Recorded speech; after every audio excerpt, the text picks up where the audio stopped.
साथियों, आज के इस पहले लेक्चर से हम लोग कक्षा 9 के रसायन विज्ञान के पहले चैप्टर की शुरुआत करेंगे। और हम लोग इसमें जितने भी बातें होंगी या जो भी सिद्धांत होगा उसको समझकर हम लोग पढ़ेंगे। इसमें रटने वाला जो प्रवृत्ति है इसको हम लोगों को क्या करना है, छोड़ना है। और जो भी तथ्य हैं उसको हमको अच्छी तरह से हम लोगों को सीखना है और समझ के सीखना है। और दिमाग पर बहुत ज़्यादा प्रेशर या बोझ लेकर नहीं पढ़ना है। और इस पॉजिटिव थिंकिंग के साथ हम लोग शुरुआत करते हैं पहला चैप्टर का, जिसका नाम है हमारे आसपास के पदार्थ।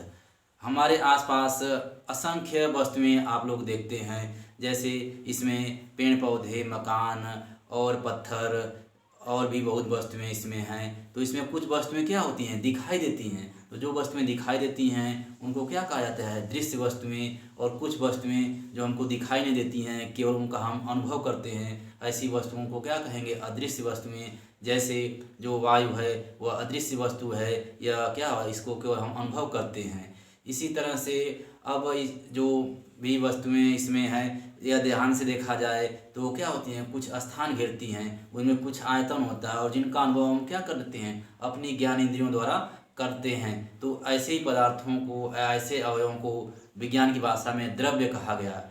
प्राचीन काल से ही द्रव्य को यह माना गया कि पंच तत्व से बना है। पंच तत्व मतलब पहला जो तत्व इसमें माना गया वह आकाश, दूसरा इसमें वायु, और आकाश वायु के संपीड़न से अग्नि का निर्माण होता है, और चौथे नंबर पर जल, और लास्ट में जो है वह पृथ्वी।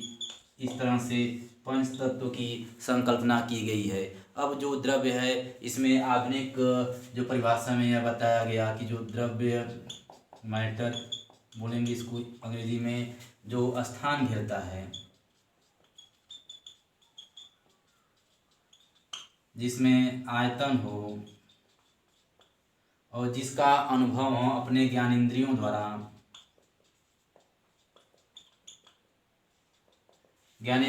करते हैं, तो ऐसे अवयव को द्रव्य कहा गया। अब इसमें जो द्रव्य है उसमें कणों की व्यवस्था के आधार पर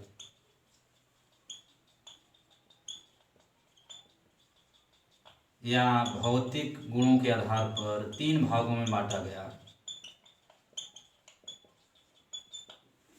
पहला जो उसमें है ठोस, दूसरे को द्रव, और तीसरे को गैस कहा गया। चौथी अवस्था प्लाज्मा है, वह उसको विशेष स्थिति में है, वह उसको अध्ययन उसका अलग से किया जाएगा। मुख्यतः तीन ही अवस्थाएं भौतिक अवस्था माना गया। और इसके बाद रासायनिक प्रकृति के आधार पर द्रव्य को तत्व,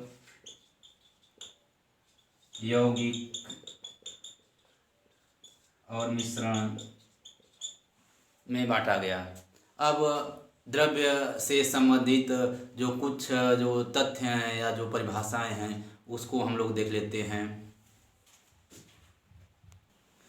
पहला इसमें जो महत्वपूर्ण पद है द्रव्यमान, इसको अंग्रेजी में कहते हैं मास। द्रव्यमान क्या है, कोई वस्तु का जो है उसमें जो द्रव्य में जो वास्तविक मात्रा है, जैसे मान लीजिए कोई पत्थर है इस तरह से, तो इसके अंदर जितना भी मतलब वास्तविक मात्रा इसकी जो रहेगी वहीं इसको क्या कहते हैं, इसका द्रव्यमान कहा जाता है। और द्रव्यमान सदैव क्या होता है, स्थिर रहता है, वो बदलता नहीं है। यानी प्रत्येक स्थान पर जो वस्तु का द्रव्यमान है वह क्या होता है, निश्चित होता है। और द्रव्यमान को इस माध्यम से प्रदर्शित करते हैं। अब इसके बाद अगला जो पद है इसमें भार, वेट कहेंगे इंग्लिश में इसको। अब भार में हम यह देखते हैं कि जो पृथ्वी है वह अपने केंद्र की तरफ क्या होती है, प्रत्येक वस्तु को खींचती है। जैसे मान लीजिए कि यही मार्कर है, यदि इसको हम छोड़ेंगे तो वहाँ कहाँ जाता है, नीचे की तरफ जाता है। तो पृथ्वी क्या होती है, एक बल से सबको आकर्षित करती है, और इसी को क्या कहा जाता है, भार। और भार को दिखाते हैं स्मॉल w से। और जो भार होता है वह सदैव परिवर्तित होता रहता है,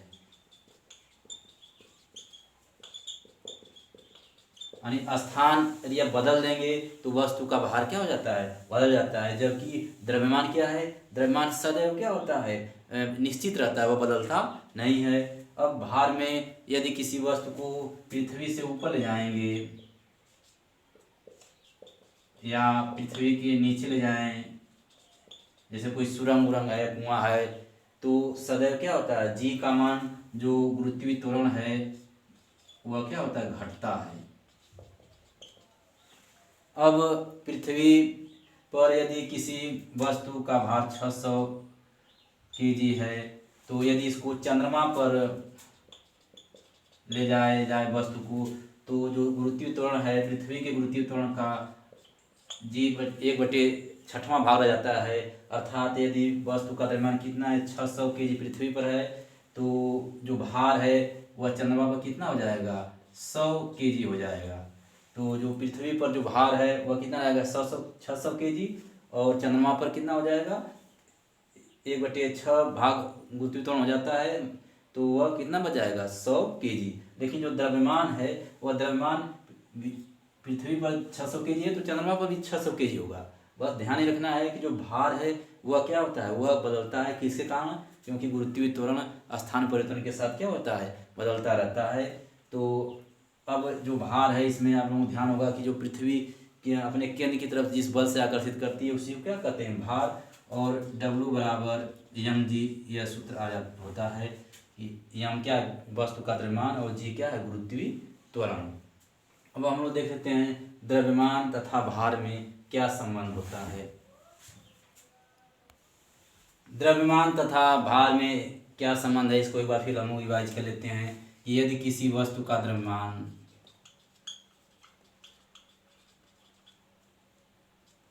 यम तिग्रा है और गुरुत्वीय त्वरण जिसमें जी है, तो W बराबर mg, यह संबंध हो जाता है भार और द्रव्यमान में। अब इसमें जो g का मान है, अभी बताया गया कि g का मान स्थान परिवर्तन के साथ क्या होता है, बदलता रहता है।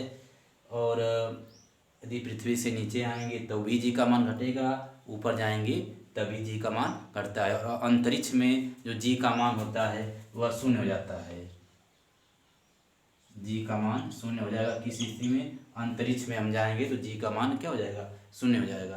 अब अगले पद आयतन के विषय में हम लोग देखते हैं। आयतन को इंग्लिश में वॉल्यूम कहा जाता है। किसी वस्तु द्वारा घेरा गया स्थान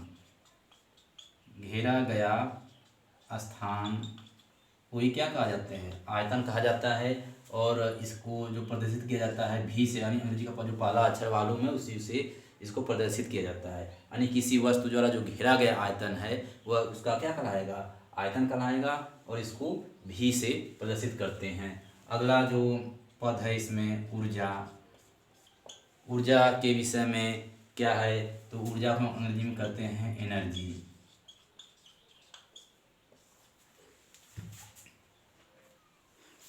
ऊर्जा क्या होता है, तो किसी वस्तु में जो कार्य करने की जो क्षमता होती है, कार्य करने की क्षमता, इसी को ऊर्जा कहा जाता है। और प्रत्येक द्रव्य में ऊर्जा की कुछ निश्चित मात्रा होती है और वह विभिन्न रूपों में होती है। उसमें वह ऊष्मीय ऊर्जा,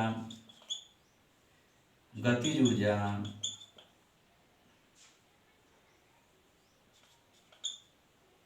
वैद्युत ऊर्जा, आदि रूपों में यह ऊर्जा उसमें निहित होती है। और जो ऊर्जा होते आए उसका कोई द्रव्यमान नहीं होता है और न ही कोई भौतिक मात्रक इसका होता है ऊर्जा का। ऊर्जा का कोई भौतिक अवस्था नहीं होता है, मात्रक होता है ऊर्जा का। उसमें जूल अर्ग जो भी है आगे बताया जाएगा। तो ऊर्जा में न तो द्रव्यमान होता है, ना ही कोई उसकी भौतिक अवस्था होती है। भौतिक अवस्था मतलब जो ठोस, द्रव, गैस है, ये सब अवस्थाएं होती हैं, ऊर्जा में नहीं होती हैं। और ऊर्जा को कैपिटल ई से व्यक्त किया जाता है। तो किसी वस्तु में कार्य करने की जो क्षमता होती है वह ऊर्जा कहलाती है। वह पदार्थों में जो ऊर्जा होती है कई रूपों में वह निहित रहती है। वह वैद्युत ऊर्जा, उसमें ऊर्जा, गतिज ऊर्जा, अन्य रूपों में वह क्या होती है, पदार्थों में ऊर्जा वह पाई जाती है। और ऊर्जा का क्या होता है, कोई द्रव्यमान नहीं होता है, ना इसकी कोई भौतिक अवस्था होती है। अब द्रव्यमान ऊर्जा तुल्यता नियम क्या है, इसको हम लोग देखते हैं।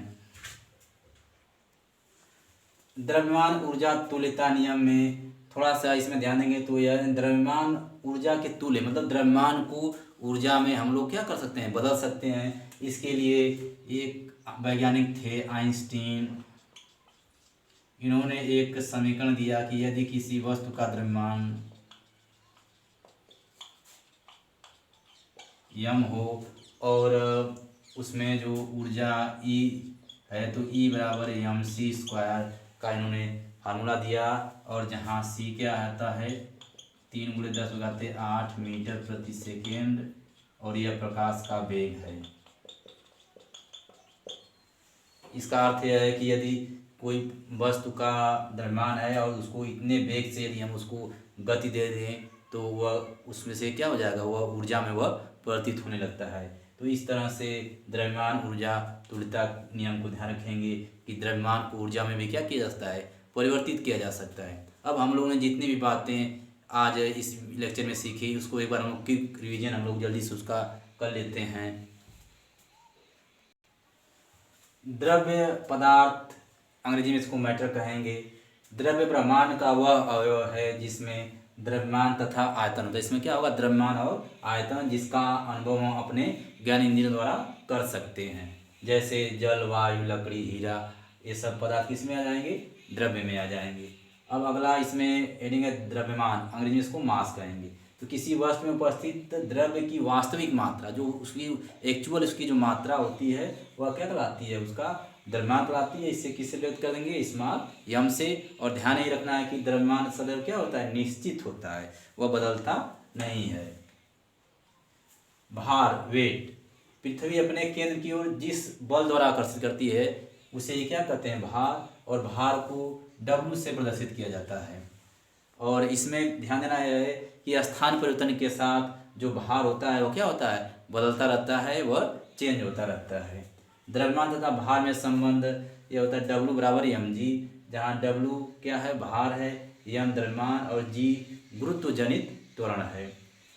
आयतन, वॉल्यूम कहेंगे इंग्लिश में इसको, किसी वस्तु द्वारा घेरा गया स्थान, जो इतना स्थान वस्तु घेरती है वह क्या कहलाता है, वस्तु का आयतन कहलाता है। और इसे भी से व्यक्त किया जाता है। एनर्जी, ऊर्जा, किसी वस्तु के कार्य करने की क्षमता को क्या कहते हैं, ऊर्जा कहते हैं, और इसे ई से व्यक्त करते हैं। द्रव्यमान और ऊर्जा तुल्यता नियम क्या है, आइंस्टीन ने एक नियम दिया कि आप द्रव्यमान को ऊर्जा बदल लेंगे, और वह नियम क्या है, ई बराबर mc²। और जहाँ m क्या है, वस्तु का द्रव्यमान, c क्या है, प्रकाश का वेग। अब प्रकाश का वेग 3×10⁸ मीटर प्रति सेकेंड ध्यान रखेंगे, या इसको यदि सेमी में करेंगे तो 3×10⁻10 सेमी प्रति सेकेंड।